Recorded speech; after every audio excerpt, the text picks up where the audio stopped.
우리 오늘 함께 보실 말씀은 신약성경 요한복음 2장 1절부터 11절입니다. 제가 갖고 있는 성경으로 신약 143면 4면 요한복음 2장 1절부터 11절까지 있는 말씀입니다.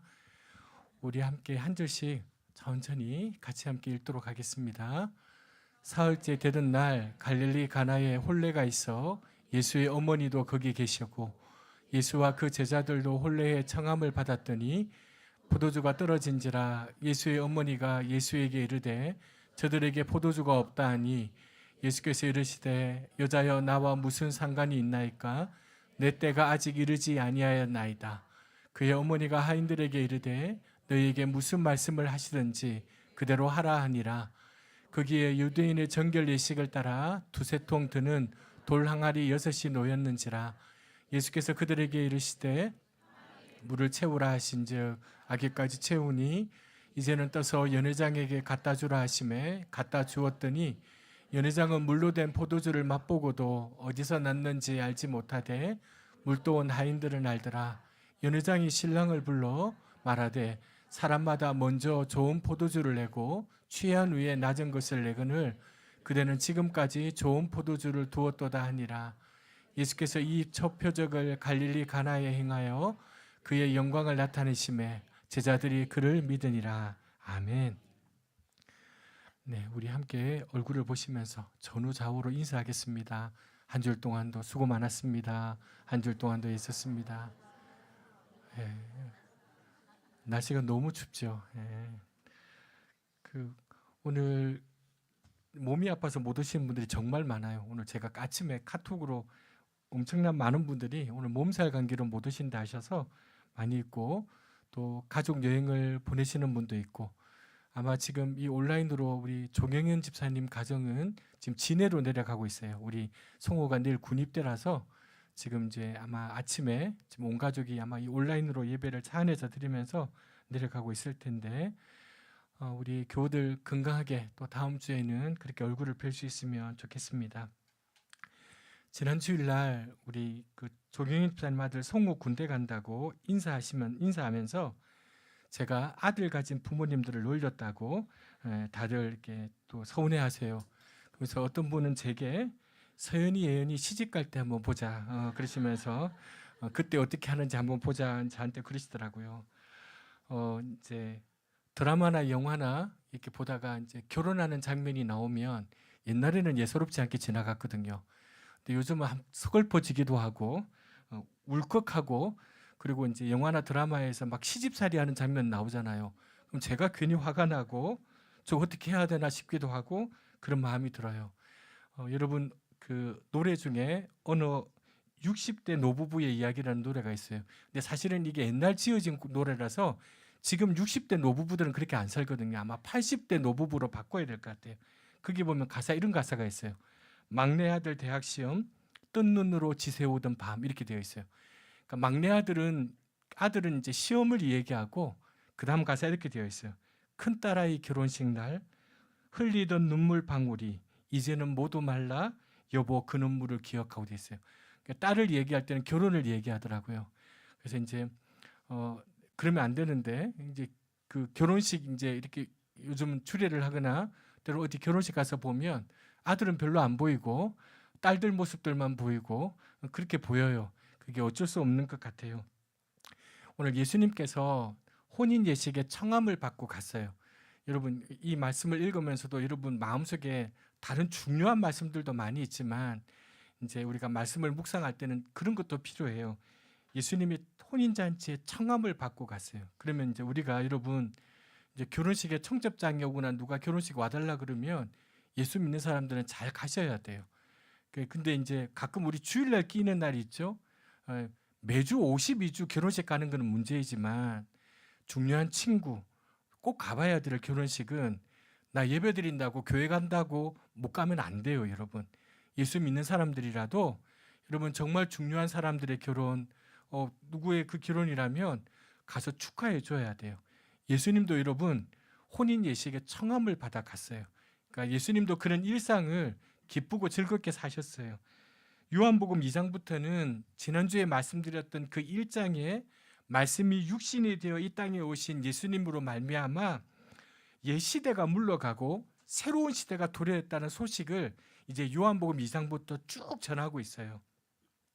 하나님과의 새로운 관계 속에 들어가고 이제껏 맛보지 못했던 평안과 기쁨이 기다리고 있는 그 때를 열어주는 게 요한복음이에요. 참빛, 생명으로 이 땅에 오신 예수님 한 분으로 인해서 이제 비움이 채움으로 바뀌고요, 결핍이 부유로 바뀌고, 목마름이 해갈로 바뀌고, 어둠이 빛으로 바뀌고, 슬픔이 기쁨으로 바뀌는 시대가 찾아왔다는 것을 우리에게 보여주고 있어요. 근데 그걸 설명하는 데 있어서 첫 표적이 뭐냐면 혼인이에요. 너무 신기해요. 여러분, 이 혼인 잔치야말로 예수님의 사역을 얘기하는, 성경에서 이 혼인 관계, 혼인 잔치는 하나님과 자기 백성이 맺고 있는 풍성한 관계를 잘 보여주는 대표적인 은유의 표현이에요. 그러니 예수님의 사역의 첫 무대가 혼인잔치라는 것은 너무도 자연스럽고 또 잘 어울려요. 우리를 신부 삼기 위해서 이 세상에 오신 신랑 되신 예수님이 본인의 공생애의 첫 사역이, 첫 표적의 장소가 혼인잔치였다는 것은 너무 놀라운 일이에요. 당시 유대 사회의 혼인잔치는요, 마을 잔치였어요. 보통 일주일 정도 잔치가 지속이 돼요. 일단 이 혼인잔치에 초대된 손님들은요, 잔치 기간 동안에는 그야말로 마음껏 잔치를 누릴 수 있는, 즐길 수 있는 특권을 가지고 있었어요. 따라서 이 잔치를 개최하는 주인의 입장에서 제일 중요한 것은 초대받아 온 손님들이 마음껏 먹고 즐길 수 있는 음식과 음료를 제공하는 것, 포도주가 떨어지지 않도록 하는 것은 너무 중요한 일이에요. 그런데 오늘 그 혼인잔치의 핵심이라고 할 수 있는 잔치의 흥겨움과 기쁨을 보장해주는 포도주가 갑자기 끊어진 데서 오늘의 이야기가 시작되고 있어요. 성경에 보면, 구약 성경에 보면 포도주를 이렇게 표현해요. 사람의 마음을 기쁘게 하는 포도주, 생명을 기쁘게 하는 것, 이렇게 표현해요. 이 포도주가 그런 의미예요. 그런 포도주가 잔치 중에 떨어진 것은요, 일순간 잔치의 흥겨움이 사라지고요, 그래서 이 잔치를 주최한 사람은 사람들로부터 엄청난 원성을 들을 수 있는 큰 위기예요. 이건 단지 임기응변으로 사태를 해결할 수 없는 너무 중대한 일이 갑자기 벌어졌어요. 이게 여러분, 이 세상이 주는 즐거움의 한계예요. 오래 언제든 떨어질 수 있는 포도주에 의존하는 기쁨은요, 오래 못 가요. 언제든 떨어질 수 있는 돈과 물질에 의존하는 안식과 기쁨은 오래 갈 수가 없어요. 우리 인간에게 참된 기쁨과 참 영원한 기쁨은, 그리고 참된 안식과 영원한 안식은 예수님을 통해서만 가능하다는 사실을 오늘 성경은 우리에게 말해주고 있어요. 저 세상 사람들에게는 없고 우리에게 있는 게 있어요. 그건 하나님 나라의 기쁨과 안식이에요. 우리에게는 참된 기쁨과 안식을 주는 예수님이 계세요. 예수님께서 우리에게 주시고자 하는 이 안식과 기쁨은 금방 끊어질, 있다가 없어질 그런 안식이 아니라, 생명이 아니라 영원한 생명이에요. 여러분, 포도주가 떨어진 잔치집은요, 더 이상 잔치를 이어갈 수가 없어요. 갑자기 흥겨움이 깨어지고요, 온갖 불평과 원망이 쏟아져 나오는 위기의 순간이에요. 바로 그때 예수님의 어머니가 나섭니다. 예수님의 어머니 마리아가 예수님에게 이렇게 이야기해요. 저들에게 포도주가 없다. 잔치에 포도주가 갑자기 떨어졌다. 그렇게 알려줍니다. 아마 추측컨대 이 집은 신랑의 친척집이었을 것 같아요. 친척으로 아마 예수님과 어머니가 오신 것 같아요. 그러니까 이거 큰일 났다. 포도주가 떨어졌다니 어떻게 하면 좋으냐. 어떻게 해볼 방법이 없다. 이 정도로 예수님에게 말했던 것 같아요. 근데 예수님의 반응이 놀라워요. 4절 같이 한번 읽어보실까요? 여자야, 나와 무슨 상관이 있나이까? 내 때가 아직 이르지 아니하였나이다. 당시 용례로 보면 이 여자여라는 호칭은 무례하거나 냉정한 뉘앙스가 아니에요. 오히려 애정과 존경에 담긴 어감이에요. 나와 무슨 상관이 있습니까? 이 말도 왜 이 일을 저하고 관련시킵니까? 라는 의미예요. 근데 한 가지 확실한 것은 이제 예수님이 공생의 사역을 시작하면서부터는 어머니 마리아와 예수님과의 관계가 예전만 같지 않다는 거예요. 그걸 우리에게 가르쳐주고 있어요. 이제 더 이상 예수님은 마리아의 아들이 아니라 요한복음이 강조하는 사람의 아들, 인자라는 점을 얘기하고 있는 거예요. 이제 예수님은 더 이상 아무 사람의 권위 아래 있지도 않고 사람들의 긴급한 필요나 소원에 따라 움직이지 않는다는 것을 보여주고 있어요. 그래서 이제는 하나님이 원하시는 뜻대로 그분의 뜻을 따라서만 행동하고 말씀하실 것을 보여주고 있는 거예요. 그래서 내 때가 아직 이르지 않았다라고 덧붙이고 있어요. 그때는 예수님께서 이제 정체를 드러내시고 십자가에 달려 죽으시는 때를 의미합니다. 따라서 아직 자신의 때가 오지 않았다는 말은 자신의 정체를 드러낼 때가 오지 않았다는 뜻이에요. 앞으로 지금 우리가 요한복음 3장, 4장을 오늘 묵상하고 있는데 요한복음 묵상하시면서 확인할 수 있는 것은 요한복음에는 이 때라는 말이 너무 중요해요. 아주 중요하게 사용돼요. 육을 따라 땅에 속한 제자들과 사람들은 하늘의 뜻과 하나님의 영을 따라 움직이시는 예수님께 자꾸만 자신의 때를 따라 움직여달라고 요구해요. 그게 요한복음에 쭉 나와 있어요. 하지만 그 요구가 번번이 실패해요. 예수님은 사람의 영광을 구하지 않고 하나님이 영광을 주시는 날을 향해 살아가셨기 때문에 그 때가 사람의 때와 하나님의 때가 맞지가 않아요. 그래서 요한복음이 요구하는 제자의 삶은 뭐냐면 하나님의 때를 따라 사는 사람, 하나님의 권위 아래 순종하는 사람, 이게 바로 요한복음이 요구하는 제자의 모습이에요. 예수님의 그 때를 어머니 마리아가 정할 수가 없었어요. 여러분, 우리 인생에도 주님이 우리의 간절한 기도에 대해서 아직 때가 이르지 않았다라고 말씀하시는 경우가 많아요. 기어이 우리를 지금 수치의 자리에, 눈물의 자리에, 한숨의 자리에 그냥 그대로 있게 하실 때가 너무나도 많아요. 꼭 이때여야 하는데, 필요한 기도를, 응답을 기다리며 기도하는데 주님의 냉정한 대답조차 들을 수 없을 때가 너무나도 많이 있어요. 아무리 애통해하면서 기도해도 때가 아직 안 됐다라고 말씀하시는 것만 같을 때가 우리 인생에 너무나도 많아요. 여러분, 이 어머니 마리아가 예수님의 그 말씀의 의미를 다 알 수는 없었어요. 아직 내 때가 안 되었다, 이게 알 수가 없었어요. 그렇더라도 이 어머니 마리아는요, 예수님께서 이 상황을 모른 채 하지 않을 거라는 걸 알고 있었던 것 같아요. 왜냐하면 예수님이 때가 이르지 않았다라고 말을 했지 아무것도 하지 않겠다고 말씀하신 게 아니거든요. 그래서 마리아가요, 하인들에게 기뜸을 하게 됩니다. 5절 같이 읽겠습니다. 그의 어머니가, 그러니까 여러분, 이 말씀이 왜 중요하냐면 우리가 하나님의 뜻과 하나님의 그 때를 모른다고 해서 우리 자신이 원하는 때에 원하는 대로 되지 않는다고 해서 불평하거나 포기해서는 안 돼요. 우리에게는 뭐가 중요해? 알아들은 만큼만 순종하고요, 말씀하신 대로 따르겠다는 자세가 중요해요. 지금은 다 알 수 없지만 내가 알은 만큼만 순종하고 말씀하신 대로만 따르겠다는 자세가 너무도 중요해요. 하나님께서 무슨 말씀을 하시든 그대로 순종할 때 하나님께서 원하시는 역사가 내 안에, 우리 가정 안에 일어난다는 것을 믿으셔야 돼요. 근데 여러분, 오늘 본문에 보면 이 부분은 없어도 될 텐데 곧바로 예수님의 반응이 나타나지 않고 불필요해 보이는 부분이 하나 언급이 돼요.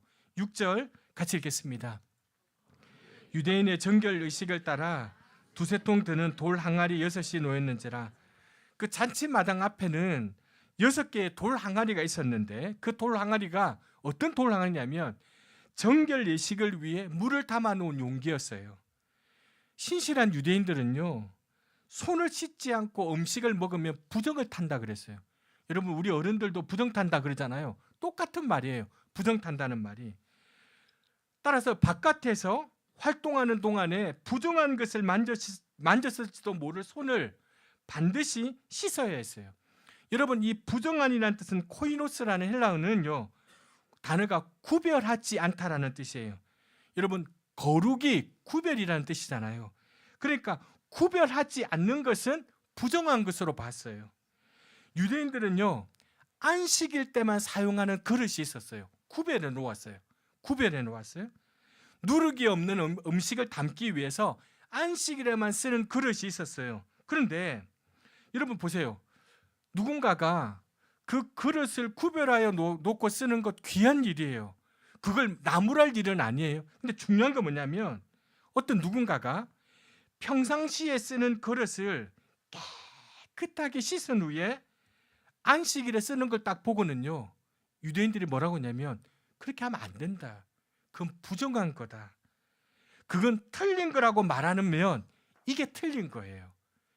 여러분, 내가 어떤 일을 위해서 아까 안식일에 그릇을 구별해 놓는 것처럼 그거 구별하고 안 쓰고 있다가 안식일만 쓰는 건 괜찮은 일이에요. 그런데 누군가가 평소에 쓰던 그릇을 깨끗하게 씻어서 안식일 날 써요. 그 사람 보고 틀렸다라고 말하면 이 말이 틀린 거예요. 그러니까 여러분, 당시 유대인들은 식사할 때 포크나 나이프와 같은 도구를 사용하지 않고 손으로 먹어요. 여러분, 손을 씻는 것은 위생 관례예요. 위생을 위해서. 우리가 손 안 씻고 밥 먹으면 어머니들 뭐라 하잖아요. 왜요? 그 정결 예식에 따라서 뭐라 하는 거예요? 그렇지 않아요.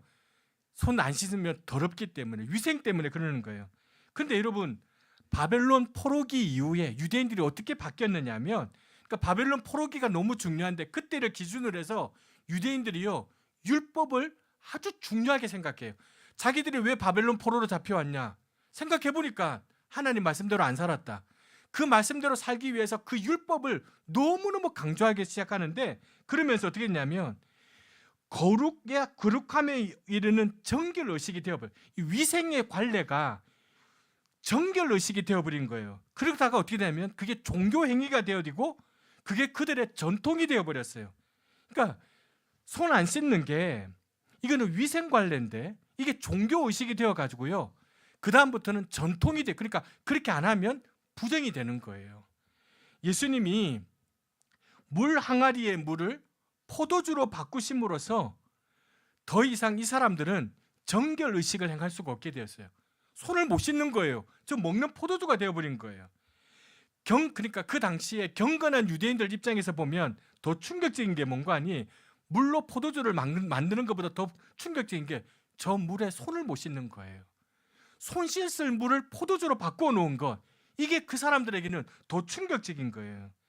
여러분, 마가복음에 보면 예수님의 제자들 중에 몇 사람이 손 씻지 않고 빵을 먹게 돼요. 그렇게 했더니 바리새인과 서기관들이요, 예수님의 제자들이 그 성경에 보면 장로들의 전통을 지키지 않았다고 막 비난해요. 씻지 않는 손으로 빵을 먹는 것은 뭐라고 얘기해야 돼요? 비위생적이라고 말해야 되는데 뭐라고 말했냐면 비전통적이다, 신앙적이지 않다라고 말을 하는 거예요. 그래서 예수님이 그 이야기가 있고 난 뒤에 정결 예식에 대해서 이렇게 말씀하세요. 같이 읽겠습니다. 밖에서 사람에게로 들어가는 것은 무엇이든지 사람 밖에서 사람 안으로 들어가는 것으로는 그 사람을 더럽힐 수 없다는 거예요. 무슨 말이냐면, 음식을 먹을 때 손을 씻는 것은 위생적으로 굉장히 중요하고 바람직해요.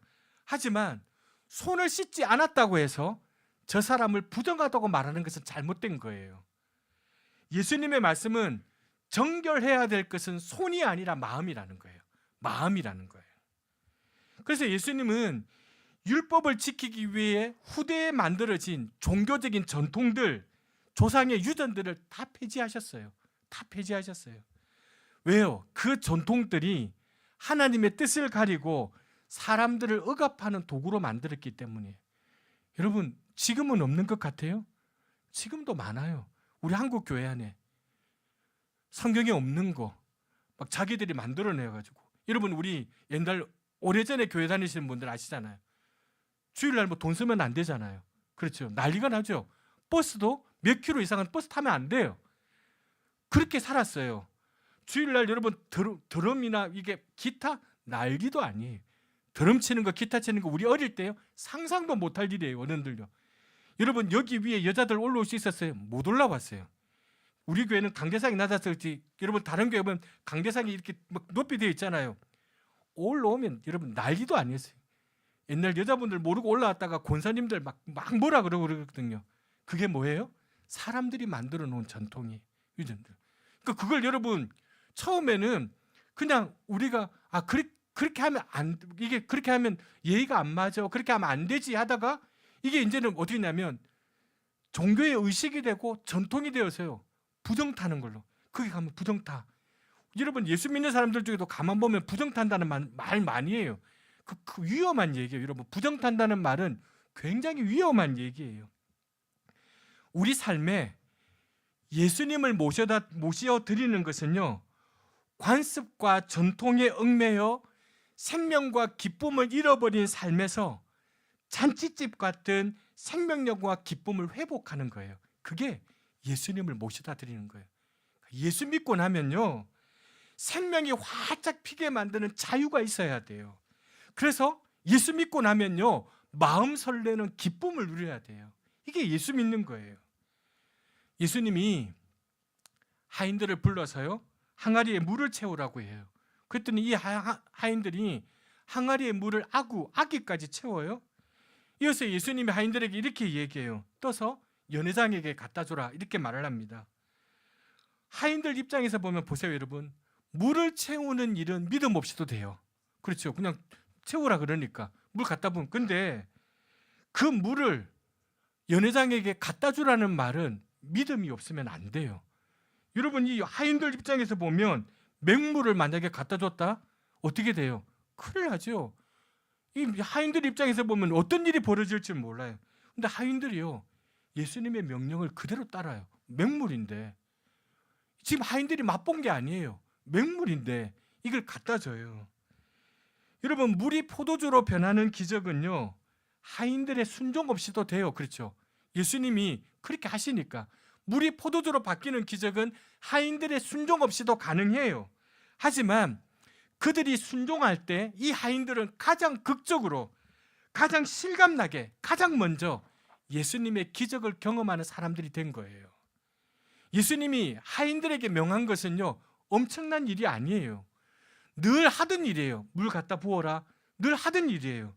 어쩌면 예수님의 이 요구는 하인들이 늘 하던 일인 정결례를 위한 항아리에 물을 채우는 사소한 일이었어요. 사소한 주문이었어요. 예수님은 그들이 늘 하던 너무나도 평범하고 사소한 일을 주문하셨어요. 여러분 우리가 하나님을 위해서 무슨 큰 일을 하겠다 생각하지 할 필요가 없어요. 그러실 일이 아니에요. 매일매일 우리의 일상의 자리에서 사소해 보이는 작은 일들을 그 일들에서 하나님의 뜻을 따라 사는 일이 너무나도 중요해요. 그런 일 없이 엄청난 일을 할 기회가 주어지지 않아요. 그런 일들을 외면하는 사람들이 하나님이 엄청난 일이 주어진다, 그렇지 않아요. 여러분 집에서 아이들에게 맛있는 밥을 짓고 설거지하고 남편들이 직장에 나가고, 여러분 우리가 교회에서 예배드리고 또 교회를 위해서 이런저런 일들 하는 것, 그런 일들이 사실은 하나님의 뜻을 따라 사는 일인데, 그런 일들 속에 우리가 하나님의 은혜를 맛볼 수 있어요. 작고 사소한 일에서 하나님의 일하심을 경험해 보지 못하는 사람이 어느 날 갑자기 하나님을 위해 사는 일은 결코 일어나지 않아요. 절대 일어나지 않아요. 근데 여러분 우리 일상에서 하나님의 뜻을 따라 사는 삶, 대부분 너무나도 일상적이고 쉬운 일들이잖아요. 근데 여러분 그게 믿음이 없이는 하기가 쉽지 않아요. 왜냐하면 이거 믿음이 없이는요, 맨날 하는 일 어리석어 보이거든요. 남들은 안 하는데 내가 꼭 교회에서 일을 해야 돼. 남들은 저러고도 신앙생활 하는데 내가 이렇게 해야 돼. 어리석은 일 같아 보여요. 여러분 믿음과 순종의 비밀이 여기 있어요. 믿음으로 순종해 본 사람만 알아요. 교회 일도요, 교회에서 교인들을 위해서, 하나님을 위해서, 교회를 위해서 일해 본 사람들만 알아요. 여러분, 이 연회장은요, 이 좋은 포도주가 어디에서 왔는지 알지 못했어요. 알 길이 없었어요. 연회장은 신랑을 불러서 이렇게 이야기해요. 보통은 처음부터 좋은 포도주 내는데 사람들 다 취하고 나서 좋은 포도주 냈냐고 오히려 물어봐요. 신랑도 연회장도 모르지만 하인들은 알아요. 이 포도주가 어디서 왔는지. 혹시 신랑이 연회장이 자초지정을 하인들에게 물어서 저 사람이 하라고 해서 했다라고 해서 그렇게 들었을지는 모르겠지만, 그렇게 아는 것하고 하인들이 순종을 통해서 체험한 것과는 사안이 다른 거예요. 여러분, 예수님 때문에 수치를 당할 수 있었던 잔치가 신랑이 오히려 칭찬을 받는 잔치가 되었어요. 우리 예수님은요, 그저 잔치를 마칠 정도의 포도주가 아니라요, 포도주를 만드신 게 아니에요. 그냥 대강대강 이 잔치를 끝낼 수 있는 포도주를 만드신 게 아니에요. 잔치를 처음부터 타시하고도 남을 풍성한 양의 포도주를, 그것도 이전에 맛보지 못했던 가장 좋은 포도주를 예수님이 만들어내셨어요. 예수님은 이렇게 말씀하셨어요. 같이 읽겠습니다. 생명을 얻게 하고, 예수님이 이 땅에 오신 이유는 풍성한 생명, 그리고 영원한 생명이 바로 예수님이 우리에게 주시고 싶은 거예요. 하나님이 오늘 우리와 우리 가정과 우리 공동체가 누리기를 바라는 게 이 생명이에요. 이 생명이에요. 말씀이 육신이 되어 오신 예수님 안에 있는 풍성한 생명, 그리고 영원한 생명. 그래서 하나님의 말씀은 하나님의 생명을 품고 있다고 지난주 제가 말씀드렸잖아요. 그 안에 생명이 있었으니 이 생명은 사람들의 빛이라. 하나님의 말씀에는요, 하나님의 생명을 품고 있어요. 그 생명이 오늘 우리에게 생명을 준 거예요. 여러분, 생명이 생명을 낳아요. 그래서 지난주도 말씀드렸지만 생명을 품고 있는 말씀이 머무는 자리에는 반드시 살리는 역사가 일어나요. 반드시 창조의 역사가 일어나요. 말씀이 나를 살리잖아요. 그러면 나를 살린 그 말씀이 우리 자녀들을 살리고 가족을 살려요. 성경에 하나님이 이루신 창조가 오늘 우리를 통해서도 여전히 일어나고 있어요. 이게 놀라운 사실이에요. 이게 신비예요. 없는 것을 있게 하는 것만이 창조가 아니에요. 어그러진 것을 바로잡고, 부족한 것을 채우고, 더러운 것을 깨끗하게 만들고, 혼돈과 질서를 조화롭게 만들고, 이게 창조예요. 창조. 이 창조가요, 말씀을 통해 일어나는 거예요. 하나님의 말씀을 통해 일어나는 거예요. 하나님의 생명을 품은 우리 그리스도인들은요, 이렇게 창조력과 생명력이 있어요. 우리가 아무것도 아닌 존재가 아니고요, 하나님의 말씀을 품은 그리스도인들 안에게는요, 생명력과 창조력이 있어요. 이걸 복이라고 얘기하는 거예요. 그리스도인들의 복은 이 복이에요. 다른 복이 아니라, 우리가 누리는 복은요, 다른 복이 아니라 우리 안에 있는 생명력, 말씀으로 인하여 주어진 창조력, 이게 우리의 복이에요. 오늘 포도주가 다 떨어졌어요. 바닥이 났어요. 부도가 난 것 같아요. 살다 보면 뭔가 필요한데 다 떨어질 때가 있어요. 삶의 에너지가 다 떨어져 가지고요, 귀찮을 때가 있어요. 사는 것도 귀찮을 때가 있어요. 소망도, 인내심도, 영혼에 대한 사랑도 바닥날 때가 있어요. 저도 그랬어요. 저도 매번 겪는 일이에요. 사람을 사랑하는 일도 이제는 싫고 바닥날 때가 있어요. 사는 것도 귀찮을 때가 있어요. 여러분, 오늘 이 포도주의 잔치는요, 아마 잔치 막바지에 달았을 때 포도주가 없어졌을 거예요. 우리도 마찬가지예요. 지금까지는 잘해왔어요. 지금까지는 누구보다 잘 걸어온 것 같아요. 근데 갑자기 막바지에 인내심이 떨어져요. 막 사람을 사랑하다가도요, 막바지 한계에 다다를 때가 있어요. 이제 안 되는가 보다. 이제 여기까지인가 보다. 바로 그때 우리 주님이 필요해요. 바로 그때 하나님의 생명의 말씀이 필요해요. 저도 개척하고 15년을 달려오는 동안 수도 없었어요. 포도주가 바닥나는 건 부도 맞은 같은 제 인생. 와, 나 이제 끝인가 보다. 정말 부도 맞은 같은 인생이 될 때가 있었고요. 다 귀찮았어요. 모든 게 귀찮았어요. 사는 것도 귀찮고, 사랑하는 것도 귀찮고, 모든 게 귀찮을 때 있었어요. 그때 제가 붙잡았던 하나님의 말씀, 그 말씀을 놓치지 않았을 때 하나님이 저를 살려주셨어요. 여러분, 하나님의 그 생명의 말씀을 품어야 돼요. 그래야 이 귀찮음에서, 이 바닥에서, 이 한계에서 일어설 수 있어요. 살아날 수 있어요. 오늘 여기 앉아있는 우리 교우들 중에 삶의 에너지가 다 떨어져서 사는 것도 귀찮고 소망도 인내심도, 그래서 사람 사랑하는 것도 바닥난 분들이 계실 거예요. 어떤 분들은 내가 지금까지는 그래도 잘 버텨왔는데 이게 끝이 아닌가 싶고, 막바지와에서 이렇게 되면 회복도 불가능한데 하나님 왜 나한테 이러시냐, 그런 마음이 드시는 분도 계실 거예요. 여러분, 우리가 이때 하나님의 생명의 말씀을 붙드셔야 돼요. 생명의 말씀 안으로요, 여러분 들어오셔야 돼요. 깊이 들어오셔야 돼요. 바닥을 드러낸 텅 빈 이 혼인잔치의 절망을 상상하지 못했던 풍요로운 잔치로 바꿔놓으신 예수님이 주를 믿고 영접한, 그리고 그 생명의 말씀을 품은 사람들을 오늘도 풍요롭게 하실 거예요.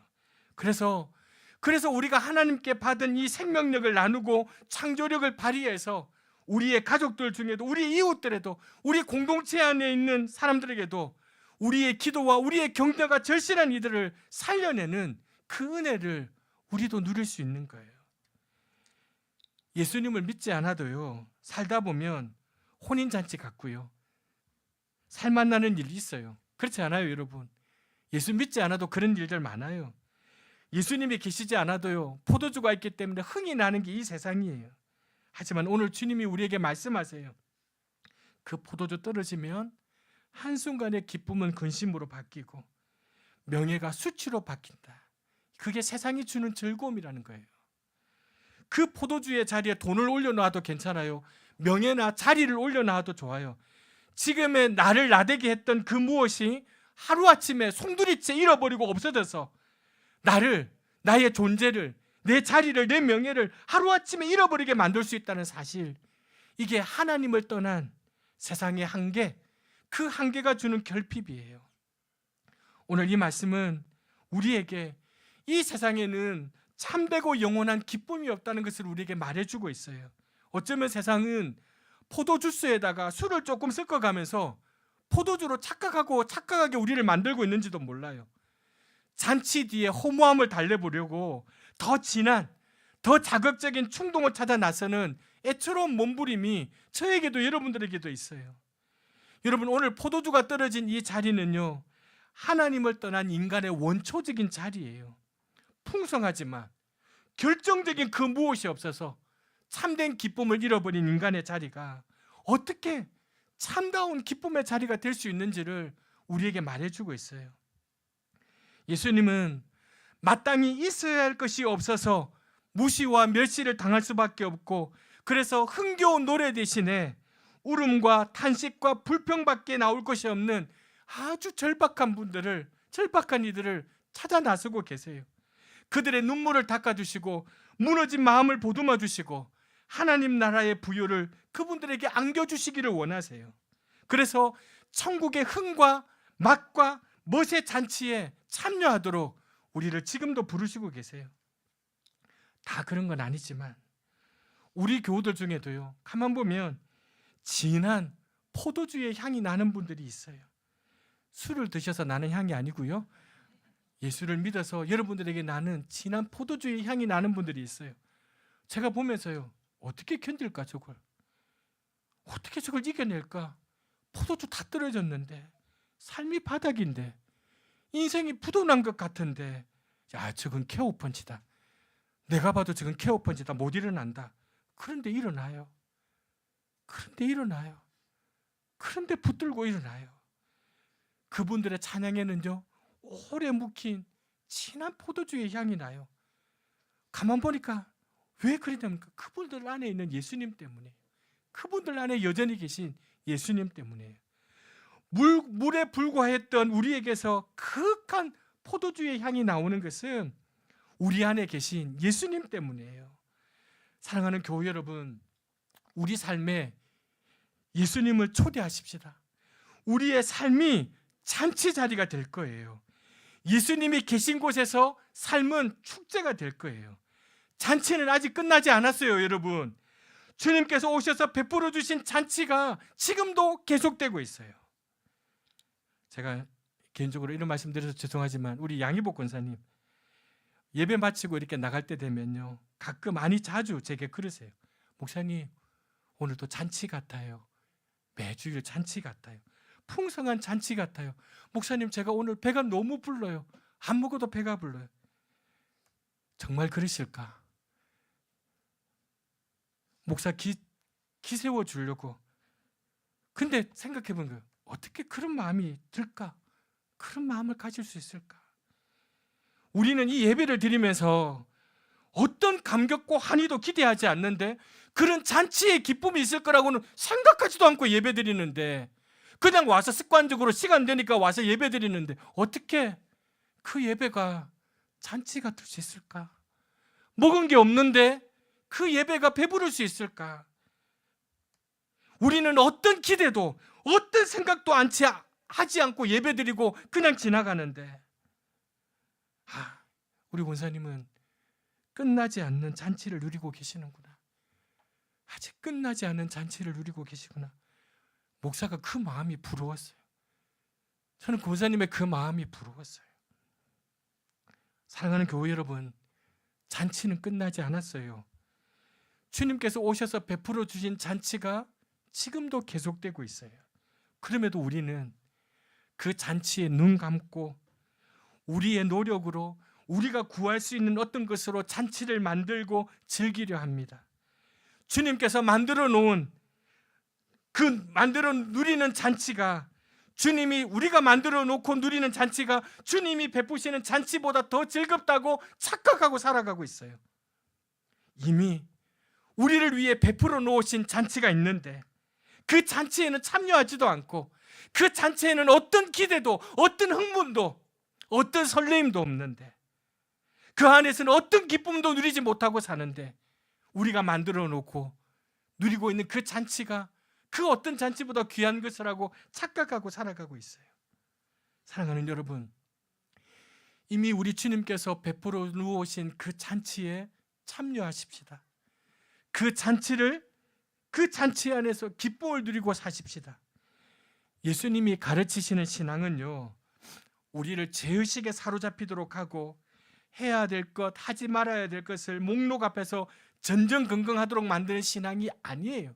절대 그런 신앙이 아니에요. 처벌의 두려움이나 지옥의 형벌이 무서워서 오늘을 누리지 못하러 울적한 종교가 기독교가 아니에요. 그런 기독교가 아니에요. 그건 예수님과 무관한 종교예요. 예수님과 만난 사람의 삶은요, 삶의 맛을 되찾게 되어 있어요. 기쁨을 되찾게 되어 있어요. 그리고 자신이 되찾은 그 삶의 맛을 누군가에게는 전달하지 않고는 못 배기는 그 감격과 기쁨이 살아있는 거예요. 내가 지금 어떤 신앙생활을 하고 있는지 옆에 보면 알아요. 곁에 보면 알아요. 자식들의 얼굴, 아내의 얼굴, 남편의 얼굴, 내가 만나는 사람들, 그분들 보면 알아요. 슬슬슬슬 내 주위를 피하는지, 내 눈치를 보는지, 내 낯을 보고 있는지. 우리가 만나는 사람들 얼굴에서 행복한 웃음이 피어나고 삶이 활기차지고 그들 속에 숨어있던 따뜻한 마음이 솟아오른다면 우리는 잘 살고 있는 거예요. 우리는 예수 안에서 잘 살고 있는 거예요. 사랑하는 교회 여러분, 포도주가 떨어진 것 같은 세상을 살맛 나는 세상으로 바뀌기 위해 지금도 우리 주님은 주님의 그 손과 발이 되어주기를 원하고 계세요. 그 사람들을 찾고 계세요. 우리 모두 아직 끝나지 않는 이 잔치의 기쁨을 매번 누리면서 우리가 되찾은 그 삶의 맛을 우리를 만나는 사람들에게도 전해줄 수 있는, 그들의 삶을 풍성하게 만드는 우리 낮은 마음 교우들 되시기를 주님의 이름으로 부탁드립니다.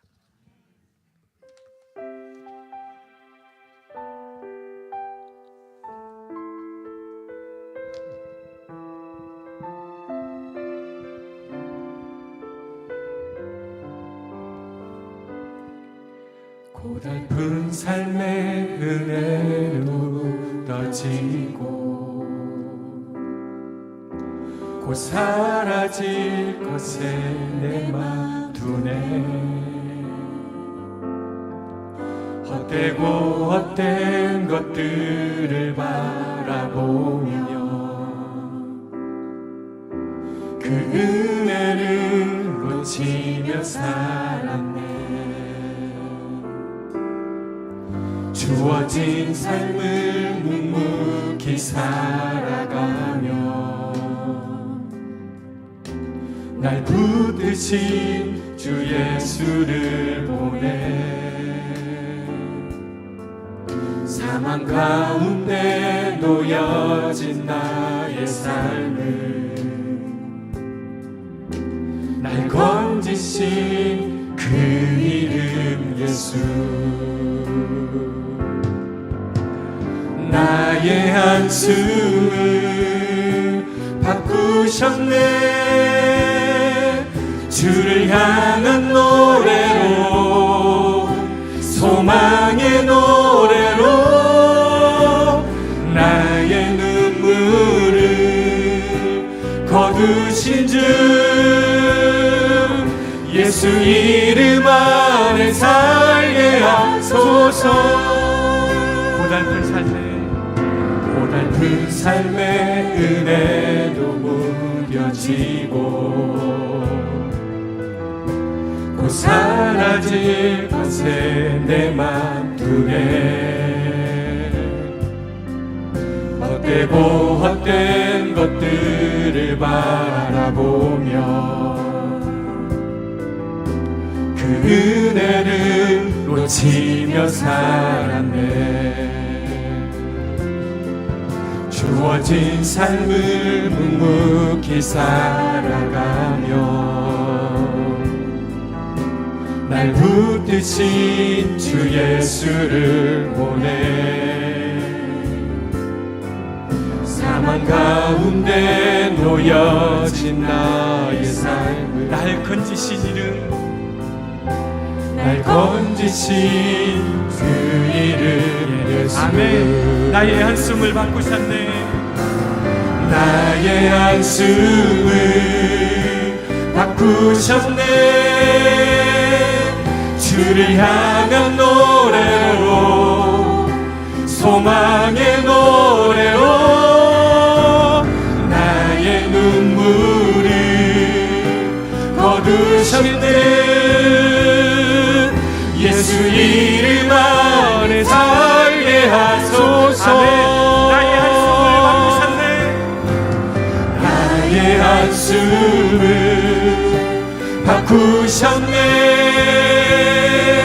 주를 향한 노래로, 소망의 노래로 나의 눈물을 거두신 주 예수 이름 안에 살게 하소서. 하나님을 바라보시면서 나의 한숨을 바꾸셨네. 주를 향한 노래로, 소망의 노래로 나의 눈물을 거두신 주 예수 이름 안에 살게 하소서. 예수 이름 안에 살게 하소서. 예수 이름 안에 살게 하소서. 예수 이름 안에, 예수 이름 안에, 예수 이름 안에 살게 하소서. 하나님, 주님 베풀어 주신 그 잔치가 지금도 계속되고 있습니다. 눈 감고 내 노력으로 내가 구할 수 있는 것으로 잔치 만들고 즐기려 하던 것 하나님 이제 내려놓고 주님이 베풀어 주신 이 잔치 안에 기쁨으로 참여하게 하여 주옵소서. 이 잔치의 기쁨을 날마다 누리게 하여 주옵소서. 하나님, 주님께서 베풀어 주신 이 잔치에 참여함으로 그 안에 기쁨을 누리게 하여 주옵소서. 언제든 떨어질 수 있는 돈과 물질에 의존하지 않고 참되고 영원한 기쁨, 참되고 영원한 안식을 주시는 그 주님만 의지하는 주님의 말씀을 의지하는 우리의 삶이 되게 해달라고 이 시간 같이 한번 기도하겠습니다.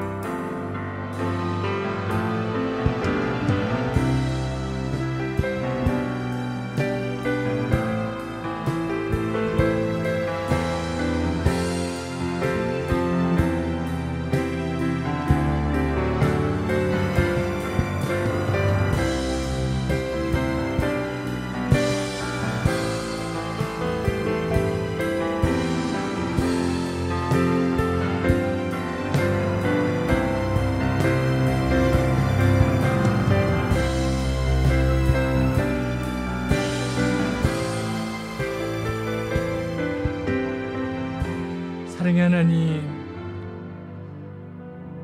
아직 잔치는 끝나지 않았습니다.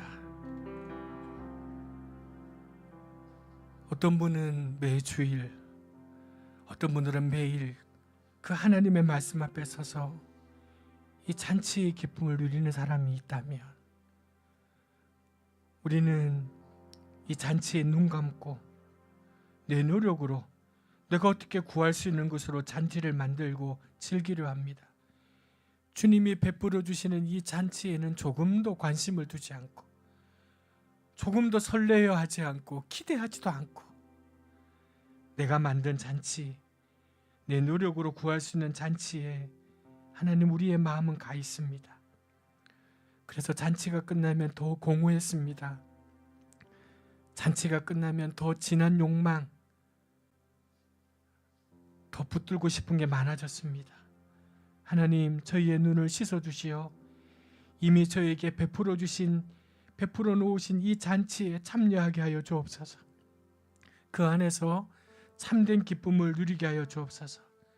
하나님, 오늘 여기 앉아있는 우리 교우들 가운데 포도주가 떨어진, 포도주가 바닥난, 부도난 인생 같은, 바닥을 드러낸 텅 빈 이 혼인잔치에 절망과 같은 상황에 있는 분들이 있다면, 하나님, 그 절망을 상상하지 못했던 풍요로운 잔치로 바꾸어 주신 우리 예수님의 이 생명의 능력이 그 가정과 그 삶 가운데 가득하게 하여 주옵소서. 그래서 삶의 맛을 되찾은 삶의 맛을 우리의 자녀들에게, 이웃에게 전하는 주님의 손과 발이 되게 하여 주옵소서. 예수님의 이름으로 기도합니다. 아멘.